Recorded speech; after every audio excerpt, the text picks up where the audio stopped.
పొందుపరచడం జరిగింది. ఇంకా రాజ్యాంగంలో పొందుపరిచిన తర్వాత ఇంకా మళ్ళా ఇంతకుముందు విద్యా ఉద్యోగ రంగాల్లో 50% దాటొద్దు అనే దాన్ని తీసుకొని వచ్చి ఈ స్థానిక సంస్థలకు కూడా వర్తింపజేసి కోర్టులు తీర్పులు ఇవ్వటము అనేది అవగాహన రాహిత్యమే. న్యాయ నిపుణులకు సరైనటువంటి అవగాహన లేకపోవటమే. కాబట్టి దీంట్లో సరైనటువంటి అవగాహన లేకపోవటం వల్ల మొత్తం ఏంటిది అని అంటే మరి అనేక రకాలైనటువంటి తప్పిదాలు జరుగుతున్నటువంటి పరిస్థితి ఉంది. కాబట్టి ఇప్పటికైనా మనం ఖచ్చితంగా ఈ రాష్ట్రంలో ఒక బలమైనటువంటి మార్పులు జరగాల్సినటువంటి సమయం ఆసన్నమైంది. నాకు తెలిసి ఏంటిది అని అంటే ఖచ్చితంగా ఈ రానున్న కాలంలో మరి ఇంకా ఇది అన్నిటి కూడా రాజకీయ ఉద్యమమే బలంగా జరగాల్సినటువంటి అవసరం ఉంది. మిగతా సంఘాల వాళ్ళందరినీ కూడా మనం కూడా తీసుకొని అందరితోటి అవసరమైతే సంఘాల నాయకులతోటి ఒక రౌండ్ టేబుల్ సమావేశం పెట్టి దీన్ని ప్రెస్టేజ్గా కాకుండా ఎవరికి ఏదో అయిపోతుందనేది కాకుండా ఒక మంచి దృక్పథంతో బలంగా ఒక ఉద్యమానికి ముందుకు వెళ్తేనే బాగుంటుందనేది నా ఉద్దేశం.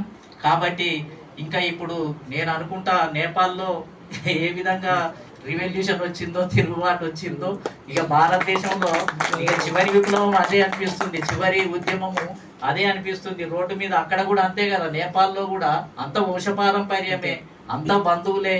ఇక్కడ చూస్తున్నాము, కేంద్ర ప్రభుత్వంలో చూస్తున్నాము, అందరూ చుట్టాలు బంధువులు, ఒకటే కులం వాళ్ళు, ఒకటే వర్గం వాళ్ళు. మొత్తం ఏంటంటే నేపాల్లో కూడా అదే పరిస్థితి. కమ్యూనిస్ట్ పార్టీ అధికారంలో ఉన్న కమ్యూనిస్ట్ పార్టీలో కూడా బంధు ప్రీతి, అక్కడ కూడా బ్రాహ్మణులే క్షత్రియులే మొత్తం ప్రధానమంత్రులంతా కూడా. భారతదేశంలో కూడా ప్రధానమంత్రులంతా కూడా మొన్నటి వరకు అంత బ్రాహ్మణులు. మొత్తం ఏంటంటే ఇతర అగ్ర కులాలు, ఇక్కడ ముఖ్యమంత్రులాలే, ఎమ్మెల్యేలాలే అన్ని కబ్జా చేశారు మొత్తం. ఇంతకుముందు ఒక మిత్రుడు చెప్పాడు, ఇటువరకు గెలిచిన సీటు కూడా గౌడ అనుకుంటాను, ఇంతకుముందు గెలిచిన సీటు కూడా మళ్ళీ వచ్చే సమయానికి చూస్తే అది మాయమైపోతుంది. కొండ లక్ష్మణ్ బాబుజీ గెలిచిన సీటు మాయమైపోయింది. జగన్నాథరావు నర్సాపూర్ లో గెలిచి డిప్యూటీ సీఎం అయిన సీటు మాయమైపోయింది.